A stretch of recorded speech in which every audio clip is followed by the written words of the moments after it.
সবাইকে আমন্ত্রণ জানাচ্ছি আরটিভির নিয়মিত স্বাস্থ্য বিষয়ক আয়োজন মেডিক্যাফে পাওয়ার্ড বাই নেভিয়ান। সাথে আছি আমি ডাক্তার অর্থি জোকরিফ।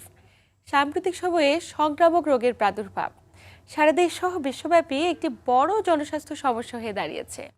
বিশেষ করে হাম, ইনফ্লুয়েঞ্জা, রুবেলা কিংবা নিউমোনিয়া এবং ভাইরাসজনিত বিভিন্ন ধরনের সংক্রমণের চ্যালেঞ্জ আমাদের জীবনযাত্রা কিংবা আমাদের স্বাস্থ্যের উপর গুরুত্বপূর্ণ প্রভাব ফেলছে।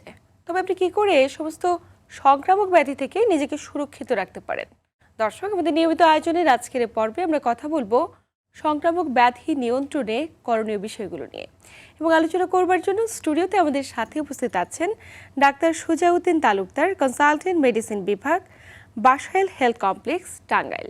স্যার, স্বাগতম আজকের আয়োজনে। ধন্যবাদ আপনাকে এবং আরটিভিকে, সাথে দর্শক যারা আছেন সবাইকে শুভেচ্ছা জানাচ্ছি আজকের এই প্রোগ্রামে। আপনাকে ধন্যবাদ। হামের প্রাদুর্ভাব সারা দেশে আশঙ্কাজনকভাবে বেড়ে গিয়েছে। একটু জানতে চাই যে এই যে এত এত শিশু হামে আক্রান্ত হচ্ছে, হঠাৎ হামের প্রাদুর্ভাব বেড়ে যাওয়ার পেছনে কারণ কি এবং কি করে অভিভাবকরা সন্তানদেরকে সুরক্ষিত রাখতে পারেন? হাম আসলে আমাদের দেশে কিন্তু অনেকটা নিয়ন্ত্রণে ছিল, কিন্তু রিসেন্টলি আমরা আউটব্রেক দেখতে পাচ্ছি এবং আউটব্রেকটা আসলে অনেক জায়গায় হচ্ছে, এখন অ্যাপিডেমিকের পর্যায়ে চলে যাচ্ছে। এবং দুঃখজনক বিষয় হলো যে অনেক শিশুর অলরেডি মৃত্যু হয়ে গেছে। তো এরকম নিয়ন্ত্রিত একটা রোগ আবার চলে আসলো, এটা আমাদের জন্য একটা দুর্ভাগ্যজনক ব্যাপার। তো এটা আপনারা জানেন যে হাম প্রতিরোধের জন্য সবচেয়ে গুরুত্বপূর্ণ বিষয় হচ্ছে যে ভ্যাকসিনেশনের মাধ্যমে আমরা হামকে প্রতিরোধ করতে পারি। এবং বাংলাদেশ কিন্তু ভ্যাকসিনেশনে খুব ভালো একটা অবস্থান তৈরি করেছিল হামের ব্যাপারে। কিন্তু রিসেন্টলি যে আউটব্রেকটা হলো, এখন আসলে এখানে কোন পর্যায়ে ফল্ট হলো, যে এটা কি ভ্যাকসিনের কোয়ালিটির কোনো প্রবলেম হয়েছিল নাকি ভ্যাকসিন ডেলিভারি যারা দিয়েছে তাদের কোনো সমস্যা হয়েছিল, তো এটা অ্যাকচুয়ালি একটা ইনভেস্টিগেশনের ব্যাপারে কেন এটা হলো। তো ভ্যাকসিনেশনে কোনো পর্যায়ে কোনো ধরনের সমস্যার কারণে হয়তো বা এই বাচ্চাদের ইমিউনি স্ট্যাটাসে বড় ধরনের ঘাটতি হয়েছে, যে কারণে এই রোগটা আবার দেখা যাচ্ছে। এবং এই হামে যেটা হয় যে বাচ্চাদের যখন হাম শরীরে প্রবেশ করে তখন বাচ্চাদের ইমিউনিটি সাময়িকভাবে ব্রেকডাউন হয়ে যায়। ইমিউনিটি যখন কমে যায় তখন কিন্তু তাদের বিভিন্ন ধরনের ইনফেকশন হয়, যেমন ফুসফুসে ইনফেকশন হয়, ব্যাকটেরিয়াল ইনফেকশন।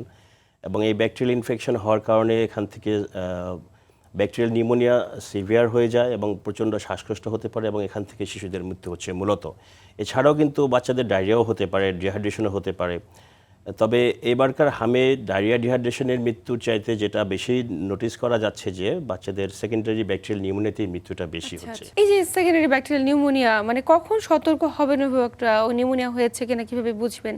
কখন বাসায় রেখে চিকিৎসা করবেন এবং কোন ক্ষেত্রে বুঝবেন যে এটা অ্যাকিউট ইমার্জেন্সি, হাসপাতালে যাওয়াটা অত্যন্ত জরুরি? তো হামের জীবাণু যখন শরীরে প্রবেশ করে, এটা হাম সাধারণত এটা ড্রপলেট ইনফেকশন হয়, বাতাসের মাধ্যমে বাচ্চাদের শ্বাস প্রশ্বাসের মাধ্যমে শরীরে প্রবেশ করার পরে বাচ্চাদের জ্বর আসতে পারে, সেই সাথে তাদের কনজাংটিভাইটিস হতে পারে, চোখ লাল হয়ে যেতে পারে এবং স্কিনে র্যাশ আসতে পারে। সাধারণত চতুর্থ দিন বা পরে র্যাশ আসে স্কিনে, জ্বর, চোখ লাল হয়ে যাচ্ছে, বাচ্চার নাক দিয়ে পানি পড়ছে এবং স্কিনে র্যাশ আসছে। তখনই যেহেতু একটা অ্যাপিডেমিক সিচুয়েশন হচ্ছে, তখনই সন্দেহ করতে হবে যেটা হাম হতে পারে। এক্ষেত্রে রোগীর গার্জেনদের করণীয় হচ্ছে বাচ্চাটাকে অবশ্যই বিশ্রামে রাখতে হবে, তাকে স্কুলে যেতে দেওয়া ঠিক হবে না, তাকে বাসায় রেখে অবজার্ভ করতে হবে এবং ভালো হয় যে কোনো ডাক্তারের পরামর্শ অনুযায়ী তাকে ট্রিটমেন্ট করতে হবে। এবং প্রথমেই বাচ্চাকে যে কোনো ধরনের অ্যান্টিবায়োটিক নিজেরা দেওয়া ঠিক হবে না এবং ডাক্তারের পরামর্শে থাকবেন। এই বাচ্চাগুলো যদি স্টেবল থাকে, তার যদি কোনো শ্বাসকষ্ট না থাকে, তার যদি শুধুমাত্র জ্বর, র্যাশ এবং চোখ লাল এই ধরনের থাকে, তাহলে সিমটোমেটিক, তাকে প্রচুর পানি খেতে দিতে হবে। সিট্রাস ফ্রুট দেওয়া যেতে পারে, যেমন মাল্টার জুস বা অরেঞ্জ জুস সে খেতে পারে। পর্যাপ্ত ডিহাইড্রেশন, রেস্ট এবং প্যারাসিটামল জাতীয় ওষুধে সে বাসায় থাকবে। যদি এই বাচ্চার কখনো দেখা যাচ্ছে যে শ্বাসকষ্ট শুরু হয়, হয়তো বুকের, আমরা যদি রেসপিরেটরি রেট বলি, যে মায়েরা হয়তো বলে যে শ্বাস প্রশ্বাস দ্রুত হচ্ছে, তার কিছুটা শ্বাসকষ্ট হচ্ছে, এই ধরনের সিচুয়েশন হলে অবশ্যই, বা প্রচণ্ড ডায়রিয়া হচ্ছে, তার হয়তো সাথে ভমিটিংও হচ্ছে, এই ধরনের বাচ্চাদেরকে অবশ্যই বাসায় রাখা যাবে না। তো সেক্ষেত্রে হসপিটালাইজ করতে হবে, আর্লি হসপিটালাইজেশন করতে হবে। এবং যদি সঠিক সময়ে তাকে হসপিটালাইজ করা যায় এবং প্রপার ট্রিটমেন্ট দেওয়া হয়, তাহলে অবশ্যই বাচ্চাদেরকে হয়তো বাঁচানো যাবে। নিশ্চয়ই। এবং পাশাপাশি ভ্যাকসিনেশনের কথা বলছিলেন, ইপিআই শিডিউল অনুযায়ী ভ্যাকসিনেশন কখন করাটা জরুরি? এবং পাশাপাশি জানতে চাই যে একটি ভ্যাকসিনেশন কার্যকর প্রোগ্রাম বা নতুন একটি ক্যাম্পেইন শুরু হয়েছে সারা দেশে, বিভাগীয় শহরগুলোতে, মানে সেখানে কারা ভ্যাকসিনেশন নিতে পারবে এবং যদি তারা মিস করে সেক্ষেত্রে তারা কোথায় গিয়ে নেবে? ইপিআই শিডিউলে নবম মাসে সাধারণত ভ্যাকসিনেশন করা হয়ে থাকে, 9th মান্থে এই ভ্যাকসিনেশনটা দেওয়া হয়ে থাকে। তো এখন যেহেতু এপিডেমিক সিচুয়েশন অ্যারাইজ করেছে, সরকার একটা বুস্টার ডোজ দেওয়ার ক্যাম্পেইন হাতে নিয়েছে এবং এখানে 9 মাস থেকে 5 বছরের পর্যন্ত প্রতিটা শিশুকে আবার ভ্যাকসিনেশন করা হবে, যদিও তাদের আগে দেওয়া হয়ে থাকে। এই বাড়তি ইমিউনিটিটা তাদেরকে দেওয়া হবে এই জন্যই, যাতে তারা বাড়তি একটা প্রোটেকশন পায়। ইমিউনিটিটা যদি কারো উইকনেস থাকেও সেটা যেন বুস্ট আপ হয় এবং হাম যেন প্রতিরোধ হয়, তাহলে এইভাবে কিন্তু এই যে মৃত্যু হচ্ছে এই মৃত্যুটাকে ঠেকানো সম্ভব। সেজন্য এই বয়সের বাচ্চারা যারা ক্যাম্পেইনের আওতায় পড়ে তাদেরকে অবশ্যই ভ্যাকসিনেশন নিতে হবে। একটু জানতে চাই যে আমাদের ঢাকা শহর জুড়ে, দেশে এবং দেশের বাইরে, মানে এখন বায়ু দূষণের মাত্রা তুলনামূলকভাবে অনেক বেশি বেড়ে গিয়েছে। বায়ু দূষণের কারণে আসলে কি কি ধরনের সংক্রামক ব্যাধিগুলো বেড়ে গিয়েছে একটু জানতে চাই। তো বায়ু দূষণের কারণে সংক্রামক ব্যাধি হচ্ছে যে ধরেন আমাদের দেশটা তো আসলে দরিদ্র দেশ, আমাদের এখানে আর্দ্রতা বেশি বা উষ্ণতা বেশি এবং ঘন বসতিপূর্ণ, যে কারণে এই বায়ু দূষণের মাধ্যমে বিভিন্ন ধরনের নিউমোনিয়া এবং ইনফ্লুয়েঞ্জা এবং টিউবারক্লোসিসে কিন্তু ঝুঁকি অনেক বেড়ে যাচ্ছে। সেই সাথে যাদের প্রিভিয়াসলি অ্যাজমা অথবা সিওপিডি থাকে তারা কিন্তু বেশি ভালনারেবল থাকে, তাদের ক্ষেত্রে কিন্তু এই ড্রপলেট ইনফেকশনগুলো বেশি হচ্ছে আর কি। যেমন ড্রপলেটের মাধ্যমে যে রোগগুলো আমরা বললাম যে এগুলো কিন্তু হতে পারে, এবং মিজেলসও কিন্তু আপনি জানবেন যে ড্রপলেটের মাধ্যমে হয়। এছাড়া চিকেন পক্সও কিন্তু ওই ড্রপলেটের মাধ্যমে হয়, যেগুলো আমাদের দেশে মোটামুটি সারা বছরই কম বেশি হয়ে থাকে, যদিও রিসেন্টলি মিজেলস আউটব্রেকটা এখন আমাদের জন্য বেশি অ্যালার্মিং। পাশাপাশি আমরা অনেক সময় দেখি যে নাক, কান কিংবা গলায় বিভিন্ন ধরনের সংক্রমণ হচ্ছে, প্রদাহগুলো বেড়ে যাচ্ছে। যদি কারো গলায় ইনফেকশন হয়ে থাকে, নাকে ইনফেকশন হয়ে থাকে, এটির কারণে কি তার কানটিও ক্ষতিগ্রস্ত হতে পারে? অবশ্যই, কারণ নাক, কান, গলার একটা সংযোগ স্থল, একটা জায়গাতে সবার কানেকশন আছে। তো এখানে যে কোনো যদি নাকে বা কানে কারো প্রবলেম হয়, নাকে প্রবলেম হলে কানে সমস্যা হতে পারে। তার যদি তার গলা ইনফেকশন হয় বা আমরা বলি ফ্যারেঞ্জাইটিস, এই ফ্যারেঞ্জাইটিস থেকে কিন্তু তার কমপ্লিকেশন হিসেবে তার অটাইটিস মিডিয়াও হতে পারে। কানের মধ্যেও ইনফেকশন হতে পারে, কানের ভিতরে হয়তো ফ্লুইড জমে যেতে পারে, সেক্ষেত্রে অনেক সময় শুনতে অসুবিধা হতে পারে। একটার সাথে যেহেতু রিলেটেড, সো যে কোনো ধরনের এই রিজিয়নে যে কোনো ইনফেকশন হলে কিন্তু একটার সাথে আক্রান্ত হতে পারে। অনেক সময় দেখা যায় যে গলায় টনসিলাইটিস হচ্ছে, টনসিলের প্রদাহ হচ্ছে, গলা ফুলে যাচ্ছে। সেটি আসলে কি মামস নাকি টনসিল নাকি অ্যাডিনোয়েডাইটিস? মানে এই বিষয়গুলোকে পার্থক্য করা যেমন জরুরি, পাশাপাশি অনেক ক্ষেত্রে দেখা যায় তীব্র গলা ব্যথার কারণে অনেকে কথা বলতে পারছে না। বিষয়গুলোকে আসলে গুরুত্ব দেওয়াটা কতটুকু জরুরি? অবশ্যই গুরুত্ব দিতে হবে। আর এগুলো তো ধরেন যে ভাইরাস দিয়েও হতে পারে, ব্যাকটেরিয়া দিয়েও হতে পারে। বিশেষ করে যাদের অনেক সময় প্রফেশনাল থাকে, কেউ যেমন সিঙ্গার যারা থাকেন, তাদের যদি কণ্ঠের কোনো কারণে সমস্যা হয় তাহলে কিন্তু তাদের প্রফেশনাল প্রবলেম হচ্ছে। ইনফেকশনগুলোকে অবশ্যই টেক কেয়ার করতে হবে এবং এক্ষেত্রে জেনারেল কিছু মেজার্স আছে যেগুলো নিলে কিন্তু রোগীরা নিজেদেরকে নিরাপদে রাখতে পারে। যেমন ধরেন কেউ যদি বাইরে যায়, সে যদি হ্যান্ড ওয়াশ করে, তারপরে সে যদি গার্গলিং করে, কুলি করে, এবং যেমন আমরা উজু করি, অনেক সময় উজু করার সময় কিন্তু এটা কিন্তু একটা প্রোটেকশন আমরা পাই। বাইরে থেকে এসে যদি কারো নাক এবং গলার গড়গড়া সে কুলি করে, তাহলে কিন্তু এই রিজনে যদি কোনো জীবাণু প্রবেশ করে থাকে, সেক্ষেত্রে ওয়াশ আউট হয়ে যাবে এবং তার সুস্থ থাকাটা অনেক ক্ষেত্রে সম্ভব। কারণ বাইরে অনেক সময় চলতে হয়, অনেক সময় ঘনবসতি পরিবেশে যেতে হয়, সেখান থেকে ইনফেকশন যে কোনো সময় যে কেউ গেইন করতে পারে। তাহলে কিন্তু যদি সে পার্সোনাল হাইজিনটাকে ভালোভাবে মেনটেন করে, হ্যান্ড ওয়াশ, গার্গলিং, নাকে পানি দেওয়া, অজু ছাড়াও কিন্তু করা যায়। মানে একটু লাইফস্টাইল মডিফিকেশন করলে কিন্তু ওগুলো থেকে নিজেকে রক্ষা করা সম্ভব। অনেকেই দেখা যায় যে দীর্ঘদিন ধরে কাশি হচ্ছে, ফুসফুসে সংক্রমণ। এখন এই কাশিগুলো আসলে কি কারণে? সেটি হতে পারে অ্যাজমা, সেটি হতে পারে সিওপিডি, অথবা ফুসফুসে কোনো যক্ষা হয়েছে।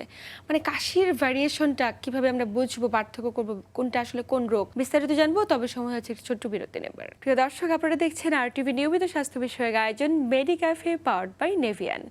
আয়োজনের এই পর্যায়ে নিচ্ছি ছোট্ট একটি বিরতি, সাথেই থাকুন। প্রিয় দর্শক, বিরতির পর আবারও সবাইকে স্বাগত জানাচ্ছি RTVর নিয়মিত স্বাস্থ্য বিষয়ক আয়োজন মেডিক্যাফে, পাওয়ার্ড বাই নেভিয়ান। সাথে আছি আমি ডাক্তার অর্থি জোখরিফ এবং আমার সাথে আছেন ডাক্তার সুজাউদ্দিন তালুকদার। স্যার, বিরতির পর আবারও স্বাগত আমাদের আজকের আয়োজনে। বিরতির আগে যেমনটি বলছিলাম যে আমাদের অনেকের ক্ষেত্রে দেখা যায় যে আবহাওয়া পরিবর্তন হচ্ছে, অনেক সময় কাশি হচ্ছে, এবং কাশিটা আসলে ঠিক কী কারণে? সেটা কি হাঁপানি, নাকি শ্বাসকষ্ট, নাকি যক্ষ্মা? যক্ষ্মা হয়েছে কিনা স্যার আমরা কি করে বুঝবো, একটু পার্থক্য জানতে চাই। কাশি আসলে খুব কমন একটা কমপ্লেন এবং আমার মনে হয় আমরা সবাই জীবনে আমাদের কাশি হয়েছে এবং সবারই হয়। তো কাশি বিভিন্ন কারণে হয়ে থাকে। আমরা যদি বলি আপার রেসপিরেটরি ট্র্যাক্ট এবং লোয়ার রেসপিরেটরি ট্র্যাক্ট, দুই ক্ষেত্রে দুই ধরনের সমস্যার কারণে কিন্তু কাশি হয়ে থাকে। তো আমরা যদি লোয়ার রেসপিরেটরি ট্র্যাক্টে আগে বলি, তাহলে ধরেন নিউমোনিয়ার জন্য কাশি হতে পারে, তারপরে অ্যাজমার জন্য কাশি হতে পারে, ক্রনিক অবস্ট্রাকটিভ পালমোনারি ডিজিজের জন্য কাশি হতে পারে। কারণ আমরা কীভাবে বুঝবো যে কোনটা কেন হচ্ছে? তো নিউমোনিয়ার জন্য যদি কারো কাশি হয়, তাহলে এমন ব্যক্তি যার আগে কখনো কাশি ছিল না, তার জ্বর এসছে, জ্বরের পরে কাশি হয়েছে, তারপরে কাশিটা হয়তো প্রথমে শুকনো ছিল, তারপরে ধীরে ধীরে দেখা যাচ্ছে কাশির সাথে কফ বেরোচ্ছে বা স্পুটাম বেরোচ্ছে, সেটা হয়তো বা বিভিন্ন কালারের হতে পারে, যেমন সেটা কোকের কালার হতে পারে, হোয়াইট হতে পারে বা ইয়েলোইশ হতে পারে। তো ইনিশিয়ালি কাশিটা নন প্রোডাক্টিভ থাকলো, তারপরে প্রোডাক্টিভ হলো, কফ আসতেছে বা তার হয়তো বুকের কোনো এক পাশে ব্যথা করছে, কাশি দিলে ব্যথা করছে। এই ধরনের নিউমোনিয়ার ক্ষেত্রে এরকম হয়ে থাকে। আর অ্যাজমার ক্ষেত্রে হচ্ছে যে যাদের একটা লম্বা সময় ধরে কাশির ইতিহাস থাকে এবং এই কাশিটা সাধারণত রাতে বেশি হয়, দিনে কমে, রাতের দিকে বাড়ে বা ভোরের দিকে বাড়ে, এবং তাদের ক্ষেত্রে হয়তো ফ্যামিলি হিস্ট্রি থাকে যে তার ফ্যামিলিতে তার বাবা মা তাদের কাশি আছে। অ্যাজমার ক্ষেত্রে এরকম ফ্যামিলি হিস্ট্রি থাকে এবং আমরা বলি মর্নিং ডিপিং, রাতে কাশিটা বেড়ে যায়, দিনে আবার কমে যায়। এটা হচ্ছে অ্যাজমার ক্ষেত্রে। আর যারা হচ্ছে সিওপিডি বা ক্রনিক অবস্ট্রাকটিভ পালমোনারি ডিজিজ, তাদের ক্ষেত্রে হচ্ছে তারা সাধারণত এল্ডারলি পিপলের হয়, মিডল আফটার 40 হয়, এবং তারা অবশ্যই স্মোকার।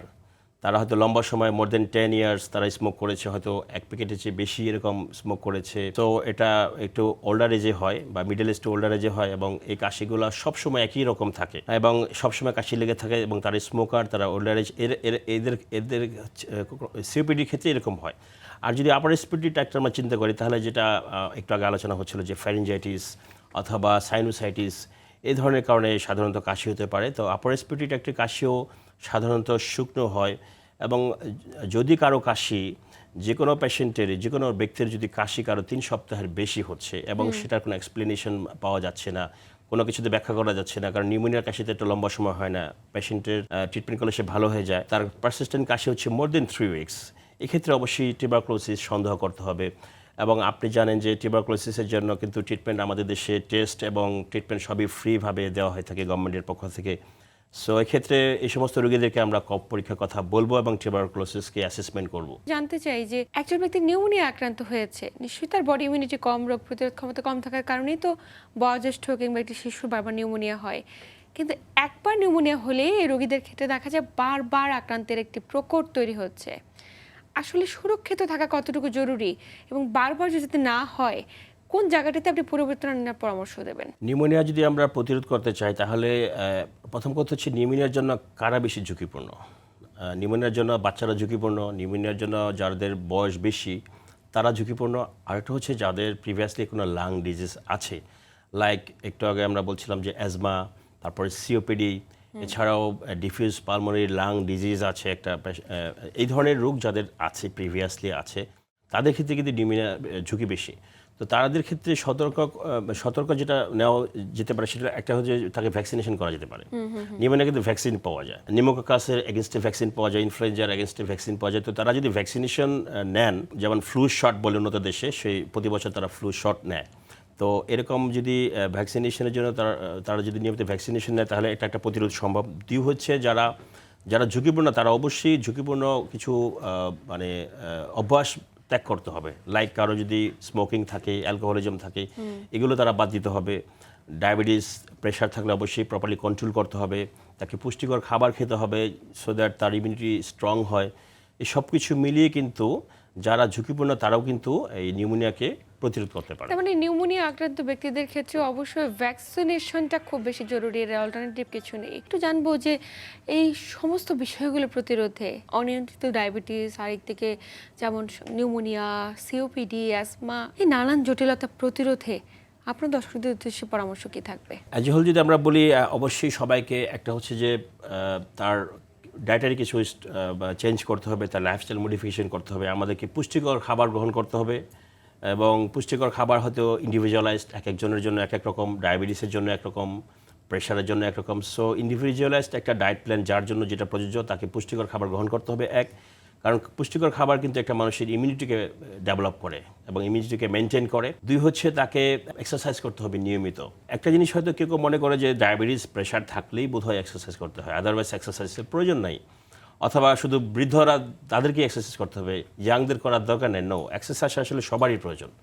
নিয়মিত যদি কেউ মানে ডায়াবেটিস থাকুক বা না থাকুক, কেউ যদি নিয়মিত আধা ঘন্টা বা 40 মিনিট হাঁটে এবং তাহলে একদিক দিয়ে হচ্ছে পুষ্টিকর খাবার খাবে এবং সে নিয়মিত এক্সারসাইজ করবে, তার বডিকে ফিট রাখবে, সেই সাথে হচ্ছে তার হেলথি যে লাইফস্টাইল সেটাকে অ্যাডপ্ট করবেন। এই যে হ্যান্ড ওয়াশ করা, তারপরে যেখানে জনাকীর্ণ স্থানে মাস্ক পরিধান করা, তারপরে পার্সোনাল হাইজিনকে প্রপারলি মেনটেন করা, তাহলেই হয়তো এই ধরনের রোগ থেকে, আর যদি ডায়াবেটিস থাকে সেই ডায়াবেটিসটাকে অবশ্যই প্রপারলি কন্ট্রোল করতে হবে।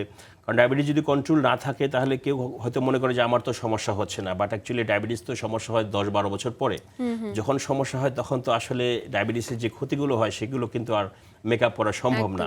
সুতরাং এখন থেকে কিন্তু ডায়াবেটিসকে নিয়ন্ত্রণ করতে হবে। যার ডায়াবেটিস নিয়ন্ত্রণ থাকবে তার কিন্তু এই প্রবলেমগুলো হবে না। ভালো থাকার জন্য prevention is the best treatment. নিশ্চয়ই। To stay healthy. একদম শেষ প্রান্তে আপনার কাছে আন্তরিক ধন্যবাদ গুরুত্বপূর্ণ তথ্য এবং পরামর্শের মাধ্যমে দর্শকদের উপকৃত করবার জন্য। ধন্যবাদ আরটিভিকে। প্রিয় দর্শক, এই ছিল আমাদের আজকের আয়োজন। যেমনটি বলছিলেন আমাদের বিশেষজ্ঞ চিকিৎসক, যে কোনো ধরনের সমস্যা হলে সেটি হোক সংক্রামক ব্যাধি কিংবা অসংক্রামক, অবশ্যই দ্রুত সময়ের মাঝে চিকিৎসকের কাছে যান, শনাক্ত করুন এবং সেই অনুযায়ী চিকিৎসা ব্যবস্থা গ্রহণ করুন এবং জীবনযাপন পদ্ধতিতে পরিবর্তন আনার বিকল্প কিছু নেই। এই ছিল আমাদের আজকের আয়োজন, মেডিক্যাফে পাওয়ার্ড বাই নেভিয়ান। আজ এ পর্যন্তই। সবাই ভালো থাকুন, সুস্থ থাকুন এবং আরটিভির সাথেই থাকুন।